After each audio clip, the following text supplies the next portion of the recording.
미국 연방정부가 며칠 전 발표한 새로운 방침에 따라 서류 미비자들이 이용할 수 있는 공공서비스에 제한이 걸릴 수 있다는 소식이 전해졌습니다.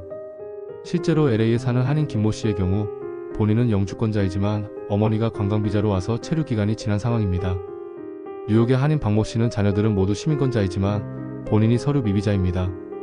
이들에게는 과연 어떤 일이 일어날까요? 이번 발표는 단순한 행정절차 변경일까요? 이것은 단순한 행정절차 변경이 아니라 불법 체류자들이 미국 내에서 받을 수 있는 기본적인 서비스마저 제한하겠다는 의미입니다. 하지만 여기서 끝이 아닙니다. 이 정책이 실제로 시행되면 여러분이 예상하지 못한 충격적인 일들이 벌어질 수 있습니다. 잠시 후에 말씀드리겠지만 합법 체류자, 심지어 시민권자인 가족들에게도 영향을 미칠 수 있는 내용이 포함되어 있습니다. 저는 이 영상을 만들기 위해 3시간 동안 연방정부 공식 발표문, 국토안보부 보고서, 그리고 여러 이민 전문가들의 분석 자료를 샅샅이 조사했습니다. 여러분이 다른 곳에서 들을 수 없는 핵심 정보들을 정리해서 전달드리겠습니다.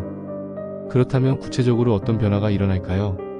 이번 발표는 조 바이든 행정부가 발표한 이민 정책 변화의 일부입니다. 특히 미국 국토안보부와 보건복지부는 특정 공공 혜택 프로그램들에 대해 이민 신분을 확인하고 제한하는 조치를 검토 중입니다. 어떤 공공 서비스들이 영향을 받게 될까요? 첫 번째, 저소득층을 위한 메디케이드입니다. 현재까지도 서류 미비자들에게는 제한적이지만 어린이와 임산부는 일정 조건에서 메디케이드 혜택을 받을 수 있었습니다. 두 번째, 푸드 스탬프라고 불리는 SNAP 전자카드형 식료품 지원입니다. 세 번째, 공공주택 보조 프로그램입니다. 네 번째, 응급의료 지원과 무료 클리닉 일부 서비스입니다. 그런데 여기서 정말 충격적인 부분이 있습니다. 이 정책이 강화되면 불법 체류자 본인뿐만 아니라 가족 중 합법 체류자가 있는 경우에도 영향을 받을 수 있습니다. 예를 들어 부모는 불법 체류자지만 자녀는 미국 시민권자인 경우를 생각해보세요. 기존에는 자녀 명의로 복지 혜택을 신청할 수 있었습니다. 하지만 가족 구성원의 이민 신분 자체가 문제시될 수 있는 방향으로 정책이 강화될 경우 혜택이 아예 차단되거나 신청 절차가 복잡해질 수 있습니다. 실제로 LA에 사는 한인 김모 씨의 경우 본인은 영주권자이지만 어머니가 관광비자로 와서 체류 기간이 지난 상황입니다. 지금까지는 어머니의 의료비 지원을 받을 수 있었지만 이번 정책이 시행되면 더 이상 불가능할 수도 있습니다. 뉴욕의 한인 박모 씨는 자녀들은 모두 시민권자이지만 본인이 서류 미비자입니다. 자녀들의 학교 급식 지원 프로그램에까지 영향을 미칠 수 있다는 소식을 듣고 매우 불안해하고 있습니다. 이 방침은 법적인 논란도 예상됩니다. 미국은 기본적으로 기회와 보호를 제공하는 국가로 알려져 있고 불법 체류자라 하더라도 최소한의 인도적 조치를 받을 권리를 인정해왔습니다. 시민단체, 이민자 옹호단체, 인권단체들은 사회적 약자에 대한 차별적 정책이라며 즉각 반발하고 있으며 법원 소송으로 이어질 가능성도 높아 보입니다. 한편 백악관 측은 이번 조치의 목적에 대해 불법 이민을 억제하고 공공자원의 남용을 방지하기 위한 것이라고 설명하고 있습니다. 특히 남부 국경을 통한 이민자 유입이 폭발적으로 늘어나면서 사회복지 시스템이 감당할 수 있는 한계를 넘고 있다는 우려가 정책 변화의 배경으로 보입니다. 한인 사회의 경우도 마찬가지입니다.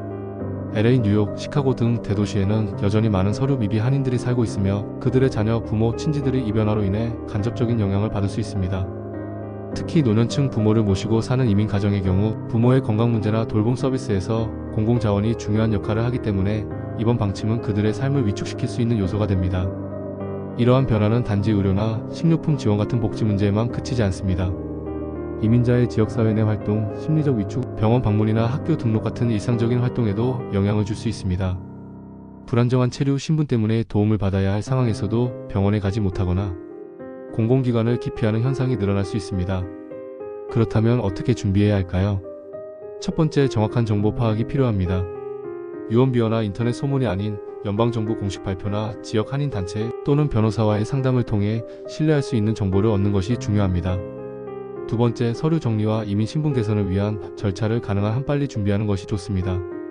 지금처럼 이민 정책이 자주 바뀌는 상황에서는 기회가 있을 때 합법 신분 전환을 시도하는 것이 최선의 방법입니다. 세 번째, 지역 커뮤니티의 정보 공유와 도움을 적극적으로 활용하는 것이 좋습니다. 한인의 이민자 센터, 무료 법률 상담소 등은 이번 변화에 대한 대응 방안을 함께 고민하고 도와줄 수 있는 기관들입니다. 정리하자면 이번 연방정부의 방침은 단순한 서류 작업 변경이 아니라 이민자의 삶 전반에 큰 영향을 줄 수 있는 변화입니다. 특히 불체자 본인은 물론 그 가족들과 지역사회까지 파급 효과가 클 수 있으니 지금부터라도 대비하고 준비하는 것이 중요합니다. 그런데 여기서 끝이 아닙니다. 제가 조사한 바로는 이 정책과 관련해서 앞으로 몇 주 안에 더 중요한 발표가 나올 예정입니다. 특히 영주권 신청자들과 시민권 신청자들에게도 영향을 미칠 수 있는 내용이 포함될 가능성이 높습니다. 앞으로도 관련 소식이 나오는 대로 신속히 전달드릴 예정입니다. 좋아요와 구독으로 함께 정보를 나눠주세요. 여러분의 구독과 좋아요가 더 많은 사람들에게 중요한 정보를 전달하는 데 큰 도움이 됩니다. 다음 영상에서는 이 정책에 대응하는 구체적인 법적 대응 방안과 서류, 준비 방법에 대해 더 자세히 다뤄보겠습니다. 감사합니다.